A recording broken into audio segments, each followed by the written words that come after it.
कर्पूरे गौरं करुणावतारं संसारे सारं भुजगेन्द्रहारं सदा वसन्तं हृदयारविन्दे भवं भवानी सहितं नमामि। नमस्कार भक्तजनों, मेरे YouTube चैनल शिव शक्ति में आप सभी का हार्दिक स्वागत है।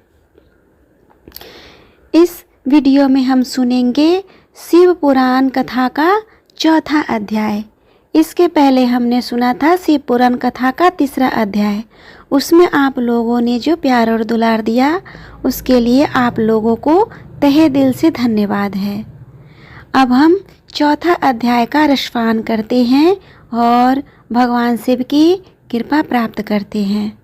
ब्राह्मण बोले, नारी, सौभाग्य की बात है कि भगवान शिव की कृपा से शिव पुराण की इस वैराग्य युक्त कथा को सुनकर तुम्हें समय पर सचेत हो गई हो। ब्राह्मण पत्नी, तुम डरो मत, भगवान शिव की शरण में जाओ। भगवान शिव की कृपा से सारा पाप तत्काल ही नष्ट हो जाता है। मैं तुमसे भगवान शिव की कीर्ति गाथा से युक्त उस परम वास्तु का वर्णन करूंगा जिससे तुम्हें सदा सुख देने वाली उत्तम गति की प्राप्ति होगी। शिव की उत्तम कथा सुनने से ही तुम्हारी बुद्धि पश्चाताप से युक्त एवं शुद्ध हो जाती है एवं तुम्हारे मन में विषयों के प्रति वैराग्य हो जाता है। तत्पश्चात ही पापियों के लिए सबसे बड़ा प्रायश्चित है। जो पश्चाताप करता है वही वास्तव में पापों का प्रायश्चित करता है। जो पुरुष विधि पूर्वक प्रायश्चित करके निर्भय हो जाता है पर अपने दुष्कर्म के लिए पश्चाताप नहीं करता, उसे प्रायः उत्तम गति प्राप्त नहीं होती है। परंतु जिसे अपने कुकृत्य पर हार्दिक पश्चाताप होता है वह अवश्य उत्तम गति का भागी होता है, इसमें संशय नहीं है।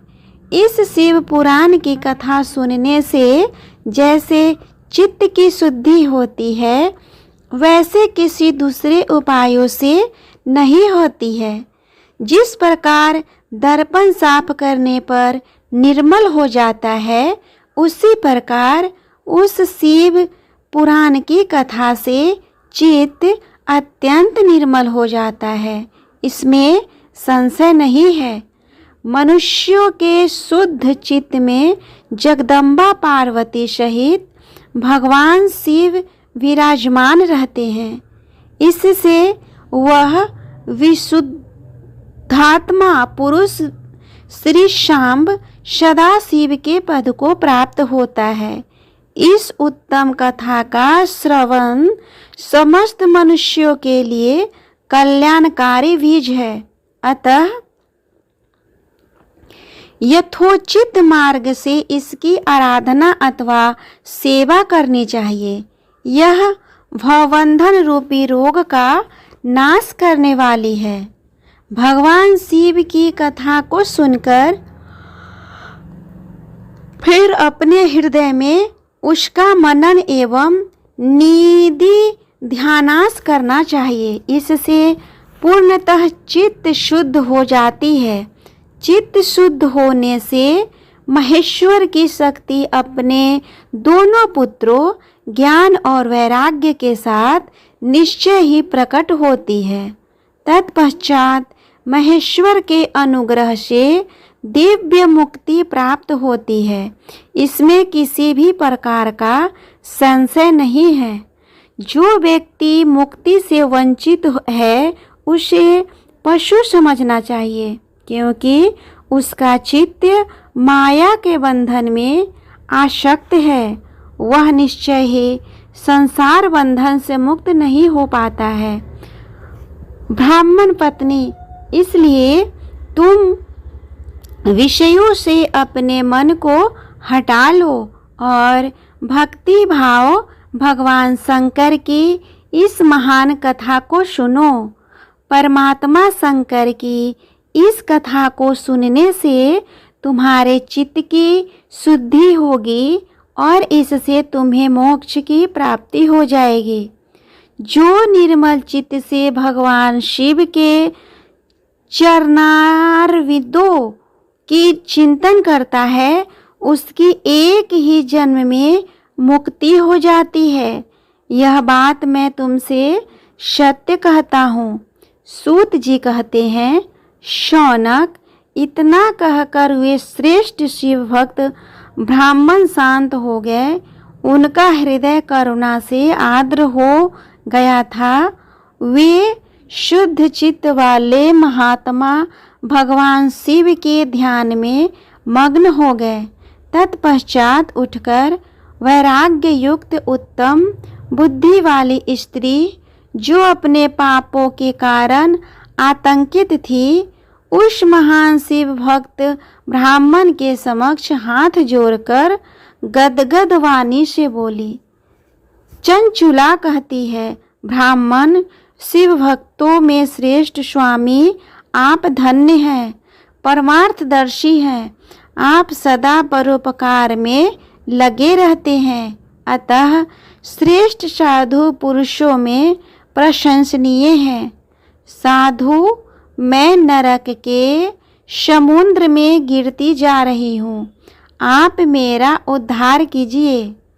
पौराणिक अर्थ तत्व से संपन्न जिस सुंदर शिव पुराण की कथा को सुनकर मेरे मन में संपूर्ण विषयों से वैराग्य उत्पन्न हो गया है, उसी शिव पुराण को सुनने के लिए मेरे मन में बड़ी श्रद्धा उमड़ रही है। सूत जी कहते हैं, ऐसा कहकर चंचुला हाथ जोड़कर उनका अनुग्रह पाकर शिव पुराण की कथा को सुनने की इच्छा मन में लिए उन ब्राह्मण देवता की सेवा में तत्पर हो वहाँ रहने लगी। तत्पश्चात शिव भक्तों में श्रेष्ठ एवं शुद्ध बुद्धि वाले ब्राह्मण देवता ने उसी स्थान पर उस स्त्री को शिव पुराण की उत्तम कथा सुनाई। इस भांति गोकर्ण नामक स्थान पर में उन्हीं श्रेष्ठ ब्राह्मण से चंचुला ने शिव पुराण की परम उत्तम कथा सुनी, जो भक्ति, ज्ञान और वैराग्य को बढ़ाने वाली तथा मुक्ति प्रदान करने वाली है। इस परम कथा को सुनकर ब्राह्मण पत्नी अत्यंत कृतार्थ हो गई। उसका चित्त शीघ्र ही शुद्ध हो गया। फिर भगवान शिव के अनुग्रह से उसके हृदय में शिव के सगुण रूप का चिंतन होने लगा। इस प्रकार उसने भगवान शिव में लगी रहने वाली उत्तम बुद्धि पाकर शिव के सच्चिदानंद स्वरूप का बारंबार चिंतन आरंभ किया। इसके पश्चात समय के समाप्त होने पर भक्ति, ज्ञान और वैराग्य से युक्त हुई चंचुला ने अपने शरीर को बिना किसी नष्ट के त्याग दिया। इतने में ही त्रिपुर शत्रु भगवान शिव का भेजा हुआ एक दिव्य विमान द्रुत गति से वहां पहुंचा, जो उनके अपने गणों से संयुक्त और भांति भांति के शोभा साधनों से संपन्न था। चंचुला उस विमान पर आरूढ़ हुई और भगवान शिव के श्रेष्ठ पार्षदों ने उसे शिवपुरी में पहुंचा दिया। उसके सारे मौल धुल गए थे। वह दिव्य रूपिणी दिव्यांगना हो गई थी। उसके दिव्य अवयव उसकी शोभा बढ़ाते थे।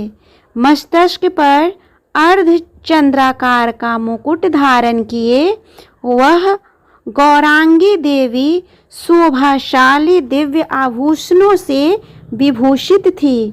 शिवपुरी में पहुंचकर उसने सनातन देवता त्रिनेत्रधारी महादेव जी का साक्षात दर्शन किया। सभी मुख्य देवता उनकी सेवा में खड़े थे। गणेश, भृंगी, नंदीश्वर तथा वीरभद्रेश्वर आदि उनकी सेवा में उत्तम भक्ति भाव से उस स्थान पर उपस्थित थे। उनकी अंक कांति करोड़ों सूर्यों की भांति प्रकाशित हो रही थी। कंठ में नील चिन्ह शोभा पाता था। 5 मुख और प्रत्येक मुख में 3-3 नेत्र थे। अर्धचंद्राकार मुकुट मस्तक की शोभा बढ़ाता था। उन्होंने अपने वाम भाग में गौरी देवी को बिठा रखा था, जो विद्युत पुंज के भांति प्रकाशित थी। गौरीपति महादेव जी की कांति कपूर के समान गौर थी। उनका सारा शरीर श्वेत भस्म से भासित था। शरीर पर श्वेत वस्त्र शोभा पा रहे थे। इस प्रकार परम उज्ज्वल भगवान शंकर का दर्शन करके वह ब्राह्मण पत्नी चंचुला बहुत प्रसन्न हुई। अत्यंत प्रीति युक्त होकर उसने भगवान शिव को बारंबार प्रणाम किया। फिर हाथ जोड़कर वह बड़े प्रेम, आनंद और संतोष से युक्त हो विनीत भाव से खड़ी हो गई। उसके नेत्रों से आनंदाश्रुओं के अविरल धारा का प्रवाह होने लगा।